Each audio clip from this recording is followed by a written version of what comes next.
Because if you really see, I mean, I was listening to all the speakers. Most of the enlightening thoughts are so complicated in nature. The spiritualism itself is so complicated in nature.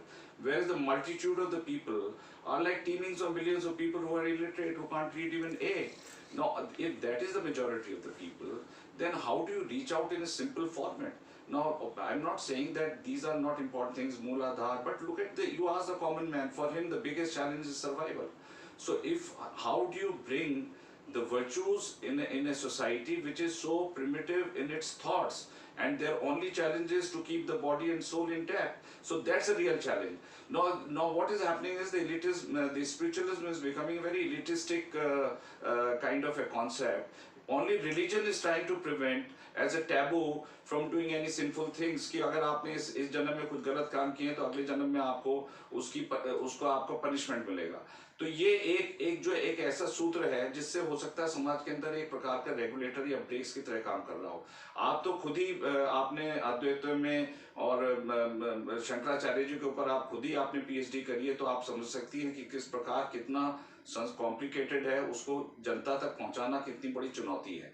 So now coming to back to Bollywood, you see Bollywood में दो महात्मा गांधी के ऊपर सबसे अच्छी film जो मुझे लगती हैं वो लगी, एक तो जो महात्मा गांधी के जीवन काल पर थी, जिसको रिचर्ड एटनबरो ने बनाई थी फिल्म गांधी। गांधी को भी लेकर के यहाँ पे बड़ी controversy, Nehru ji even challenge किए कि हमारे देश के अंदर कोई इतना क्रिएटिव डायरेक्टर नहीं है जो गांधी जी के ऊपर एक अच्छी फिल्म बना सके। तो रिचर्ड एटनबरो ने फिर फाइनली उसके बेटे ने जो है बेन किंग्सले, जो कि इंडियन ओरिजिन के हैं, उनको उनको सिलेक्ट किया कि इनका गांधी जी के साथ बहुत कुछ मिलान है। तो David Lean was supposed to direct, finally landed up directing Lawrence of Arabia.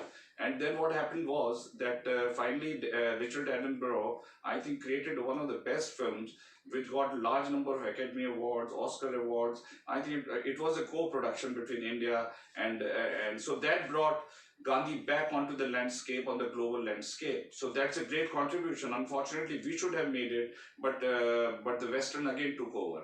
But the second film, which is on the post life of Gandhi ji, was displayed in a comic form, is Raju Hirani's film Lage Raho Munna Bhai.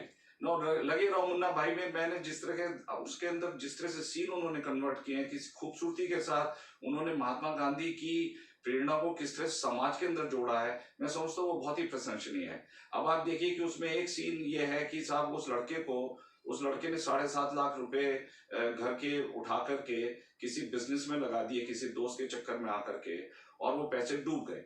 अब वो अपने पिताजी के आगे ये कहने की हिम्मत नहीं कर रहा है कि पिताजी वो 7.5 लाख रुपए जो आपने मुझे घर खरीदने के लिए दिए थे वो मैंने किसी गलत काम में लगा दिए, और आज मैं बिल्कुल, वो उसकी हिम्मत नहीं हो रही थी और वो सुसाइड करने जा रहा था। तो जो संजय दत्त हैं, तो उन्होंने इस रेडियो पे बोला, he was trying to impress his girlfriend and he was basically advise, he was literate, he was a मवाली, ही वॉज अ गुंडा, but somehow some hallucination happened to impress this radio jockey Vidya Balan. He got this support of Mahatma Gandhi in a ghost form. तो he answered कि आप इससे बोलो कि आप अपने फादर के आगे ट्रूथफुल, जो भी आपने किया है आपके फादर आपको माफ कर देंगे, एंड यू से कि I will earn this money by hard work Perseverance, मैं दिन रात काम करूंगा, एक अपने अच्छे चरित्र का निर्माण करूंगा, और उसके बाद ये पूंजी दोबारा से एकत्रित करके मैं अपने ऊपर का पूरा डेट उतार दूंगा, ये आपके आगे चुनौती है। तो उसने कहा कि नहीं, मैं पिताजी के पास जाऊंगा तो मारेंगे मुझे। खैर एनीवे वो गया और पिताजी ने उसका हाथ उठाने लगे, तो तभी पीछे से संजय बोले कि नहीं आप हाथ मत उठाइए, अगर आपने हाथ उठाया तो इनके अंदर एक मनोवृत्ति हो जाएगी, एक कुंठा आ जाएगी, जिसकी वजह से वो कभी हमेशा झूठ बोलते रहेंगे, तो आप इनको प्रोत्साहित करिए।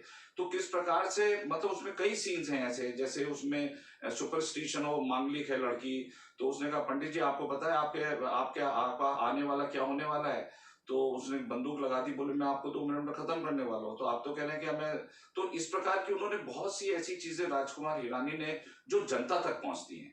तो मैं समझता हूँ कि ऐसे हमारे पास नुक्कड़, अभी हमारे बीच में बड़े अच्छे ड्रामेटिस्ट थे, नुक्कड़ ड्रामा होने चाहिए ताकि लोग जो सिंपल लोग हैं उनके पास पहुंचने चाहिए।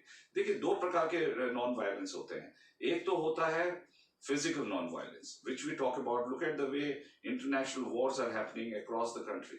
पाकिस्तान, इंडिया लगातार चला रहा है। आप समझ सकती है कि वॉर को खर्चा करने के लिए कितने अरबों, करोड़ों, millions and trillions of dollar is spent, can you imagine? अगर और हमारे यहाँ इतने लोग भूखे मरते हैं, अगर वॉर खत्म हो जाए तो आप समझ सकते हैं देश के अंदर किस प्रकार की प्रॉस्पेरिटी आएगी। We were once upon a time सोने की चिड़िया, हमारी 25% जीडीपी थी पूरे विश्व की। आज हम लोग कहाँ पर आ गए हैं? तो क्या हमें आजादी के बाद जो महात्मा गांधी का एक सुनहरा सपना था, आजादी के बाद हम पीछे गए या आगे बढ़े हैं? आप चाइना की जीडीपी को देख लीजिए दिव्या जी, उनकी जीडीपी 1948 में हमसे कम थी, 78 तक वो हम उनसे आगे थे। आज उनकी उनकी जो जीडीपी है वो $12 ट्रिलियन की इकोनॉमी है, और हम लोग जो है आज किस उसमें रह गए हैं? अब कोविड को आके संक्रमण और बढ़ गया, 135 करोड़ की पॉपुलेशन है, जनसंख्या नियंत्रण के बारे में कौन बात करेगा? तो ये सब ज्वलंत मुद्दे हैं। अगर आपको देखिए, ऐसा है कि हम तो बातें करके, पुरानी यादें करके बहुत सी बातें ऐसी कह सकते हैं भी गांधी जी ने कहा, गांधी जी ने वो कहा, लेकिन गांधी जी की कहने को इम्प्लीमेंट जब तक नहीं करेंगे तो मैं समझता हूँ हमारा अधूरा सपना रह जाएगा।